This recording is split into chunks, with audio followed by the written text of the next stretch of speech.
बद्री अभी ड्यूटी के लिए घर से निकला ही था कि अचानक घर की डोरबेल बजी। उसने जल्दबाजी में गेट खोला तो देखा एक बुजुर्ग सी औरत और एक 20-21 साल की लड़की गेट के सामने खड़ी थी। वह बोला, कहिए क्या काम है?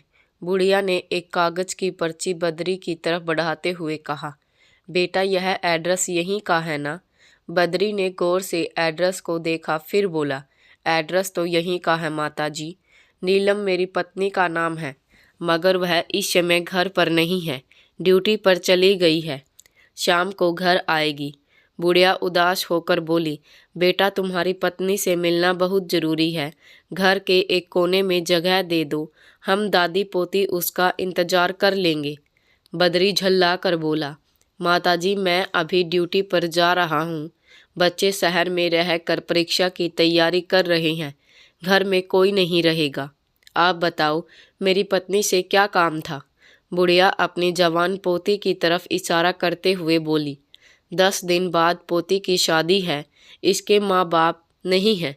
जब यह 10 साल की थी तब मेरा बेटा और बहू एक हादसे का शिकार हो गए। इसको पाल पोस कर मैंने ही बड़ा किया।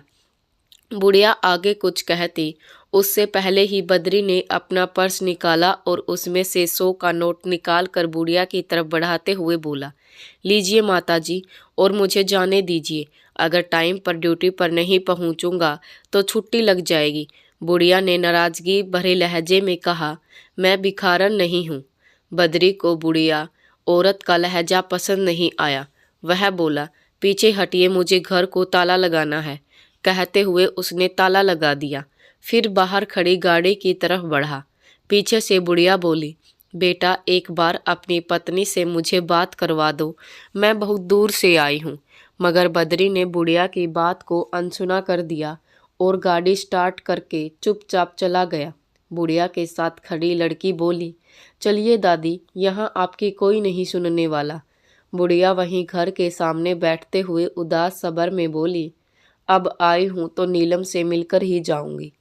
तुम्हारी शादी में सहायता ना करे कोई बात नहीं, मगर 27 साल पहले उसे दिए अपने 1000 रुपये तो लेकर ही जाऊंगी। फिर दादी पोती ने नीलम के घर के आगे छोटे से चबूतरे पर डेरा जमा लिया। दोनों ने पुराने और मैले कुचले कपड़े पहन रखे थे। सच में वो दोनों भिखारी लग रही थी। दोपहर हुई तब दादी ने नेहा को 10 रुपये का नोट देते हुए बोली, भूख लगी है बेटा, लो 10 रुपये के भुने हुए चने ले आओ, थोड़ा थोड़ा खाकर ऊपर से पानी पी लेंगे। पोती बोली, चैन से पेट नहीं भरेगा दादी, तो भी चलते किसी सस्ते से ढाबे पर खाना खा लेते हैं। दादी बोली, खाने के पैसे नहीं बचे बिटिया, सफ़र कुछ ज़्यादा ही लंबा हो गया। पहले नीलम के पीहर जाना पड़ा, फिर वहाँ से पता लेकर यहाँ आए हैं, किराया ज़्यादा लग गया। नीलम को आने दे, वह हमें खाना खिलाएगी, वह बहुत अच्छी है। लड़की फीकी सी हंसी हंस कर बोली, वह 27 साल पहले अच्छी थी दादी, अब तो बहुत बदल गई होगी। दादी ने कुछ नहीं कहा, बस यूं ही अपने दोनों हाथ हिलाने लगी जैसे वह पोती की बात पर यकीन न करना चाहती हो। पोती भुने हुए चने ले आई, साथ में किसी नल से पानी की बोतल भर लाई थी।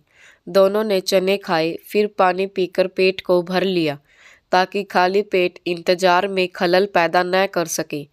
शाम को 6 बजे नीलम आई। अपने घर के सामने 2 भिखारिन जैसी औरतों को देखकर बोली, कौन हो और यहाँ मेरे घर के सामने डेरा क्यों जमा रखा है? बुढ़िया दीवार का सहारा लेकर खड़ी हो गई। वह नेहा को नहीं पहचान पाई, क्योंकि 27 साल पहले की दुबली पतली सी नीलम अब 50 साल की मोटी औरत बन चुकी थी। नज़दीक आने पर बुढ़िया बोली, तुम्हारा ही इंतजार कर रही थी बेटी, तुम नीलम ही हो ना? नीलम बोली, हाँ नीलम ही हूँ, मगर आप कौन हो? बुढ़िया खुश होते हुए बोली, तुम्हारी बसंती चाची, वही बसंती जिसकी खोली में तू 6 महीने में रही थी। नीलम आंखें फाड़ कर गौर से बुढ़िया को देखने लगी। बुढ़िया ने सोचा कहीं पहचानने से इनकार न कर दे, जल्दी में बोली, अरे मुंबई वाली बसंती चाची हूँ। नीलम खुशी से चिल्लाते हुए बोली, पहचान गई चाची, और कैसी हो? यह हालत बना रखी है, और साथ में यह कौन है? चाची अधिकार पूर्वक बोली, सब कुछ यहीं खड़ी होकर पूछोगी क्या? सुबह से भूखे प्यासे तुम्हारे घर के बाहर बैठी हूँ। नीलम को अपनी गलती का एहसास हुआ। उसने तुरंत ताला खोल कर घर का दरवाज़ा खोला, फिर दोनों को भीतर ले गई। दोनों 2 दिन से नहाई नहीं थी। एक दिन सफ़र में गुजर गया था, दूसरा दिन नीलम के घर के सामने बैठकर गुजर गया। नीलम उन्हें अपने कपड़े देकर बोली, आप दोनों नहा लो, तब तक मैं नाश्ता बना देती हूँ। यह सुनकर पहली बार गरीब पोती के चेहरे पर खुशी झलक पड़ी, वरना सुबह से वह सोच रही थी कि यहाँ से उन्हें धुतकार कर भगा दिया जाएगा। नहाकर दोनों ने नीलम के कपड़े पहन लिए, फिर खाना खाया। खाना खाने के बाद बसंती चाची बोली, बेटी यह मेरी पोती है। जब यह 10 साल की थी तभी मेरा बेटा और बहू एक एक्सीडेंट में चल बसे। उसके बाद मैं ही इसे पाल पोस कर बड़ी कर रही हूँ। बसंती की पोती ने नीलम से पूछा, आंटी आपको याद है हमारा घर? नीलम बोली, याद नहीं कैसे होगा बेटी, उस समय मैं बैंक की जॉब की तैयारी कर रही थी। 1 साल तक वाहन किराए के एक कमरे के किराए में रह रही थी, मगर मेरे घर वाले भी ज़्यादा पैसे वाले नहीं थे। 1 साल बाद उन्होंने साफ मना कर दिया कि उनके पास और पैसे नहीं हैं, गांव लौट आओ। मगर उस समय मुझे बसंती चाची ने बिना किराया लिए 6 महीने तक अपने घर में रखा। 1 रुपये भी किराए का नहीं लिया। किताबें और बस के किराए के लिए 1000 रुपये उधार भी दिए। मैं इनका एहसान कैसे भूल सकती हूँ? तब उस बुढ़िया ने गर्व से अपनी पोती की तरफ देखा और जैसे कह रही हो कि आज हालत खराब है तो क्या हुआ, किसी समय वह भी दिलदार थी। नीलम आगे बोली, मैं जब परीक्षा देकर वापस अपने गांव लौट रही थी तब मैंने चाची से कहा था कि परीक्षा लगते ही उनका पैसा लौटा दूंगी। तब चाची ने एक ही बात कही थी कि अपना पता दे दो, मुझे ज़रूरत होगी तो खुद लेने चली आऊँगी। बसंती चाची बोली, नीलम बेटा सचमुच ज़रूरत पड़ गई है। 10 दिन बाद पोती की शादी है, मगर घर में एक पैसा भी नहीं है। आधे से ज़्यादा घर तो पहले ही बेच चुकी हूँ। अब एक कमरे की खोली बची है, अगर उसे बेच दूंगी तो रहूंगी कहाँ? अब रिश्तेदार और जान पहचान वालों से पैसे मांग कर देख लिया, कोई भी बात नहीं करना चाहता। जब सारी उम्मीदें खत्म हो गई तब तुम्हारी याद आई, तुम्हारा दिया हुआ पता लेकर तुम्हारे पीहर पहुंची। उसके बाद उन लोगों से तुम्हारे यहाँ का पता लेकर तुम्हारे ससुराल आई हूँ। नीलम बोली, तुम चिंता मत करो चाची, मैं और मेरा पति दोनों सरकारी जॉब करते हैं।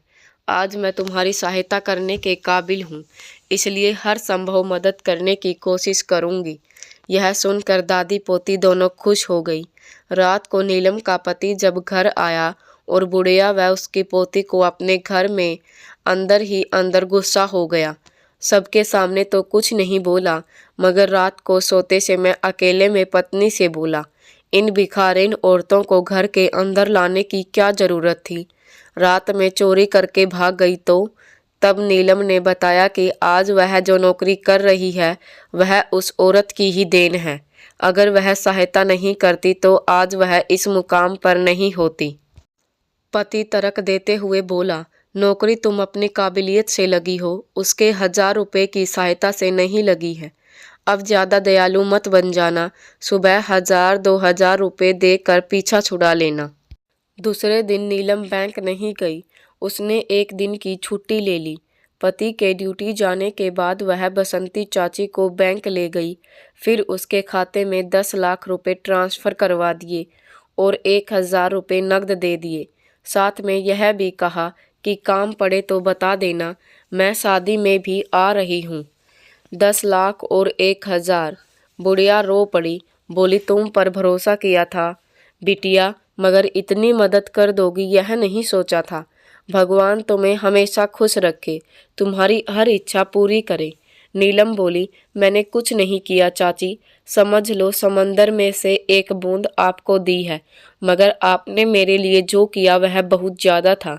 मुझे बेटी की तरह घर में रखा, एक अनजान लड़के को 1000 रुपये दिए।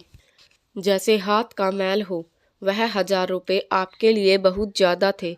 पैसे दिए तो दिए, फिर इतने सालों तक मांगने भी नहीं आई। जब भरोसा करके आई हो तो भरोसे का मान रखूंगी, तब भगवान के घर जाकर क्या मुँह दिखाऊंगी। फिर बुढ़िया ने नीलम को हजारों दुआएं देते हुए वहां से चली गई।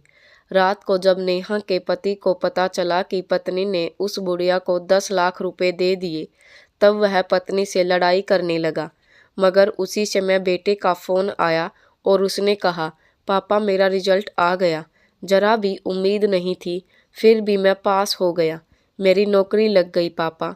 इतना सुनते ही पति ने पत्नी की तरफ कृतज्ञता भरी नज़रों से देखते हुए कहा, तुमने की गई नेकी नीलम हमारे बेटे के काम आ गई। कहानी का मोरल, दूसरों से सहायता की उम्मीद तभी करना जब आपने खुद किसी का भला किया हो। याद रखिए, मुसीबत में ईश्वर उसी की सहायता करता है जिसने पहले से नेकी की एफडी करवा रखी हो। बसंती चाची ने 1000 की एफडी करवाई थी। भगवान ने उसे 1000 गुना करके लौटा दिया। धन्यवाद। तो दोस्तों, ये थी हमारी आज की छोटी सी कहानी। कैसी लगी कमेंट करके ज़रूर बताएं। वीडियो अच्छी लगी तो वीडियो को लाइक करें और चैनल को सब्सक्राइब करें। धन्यवाद।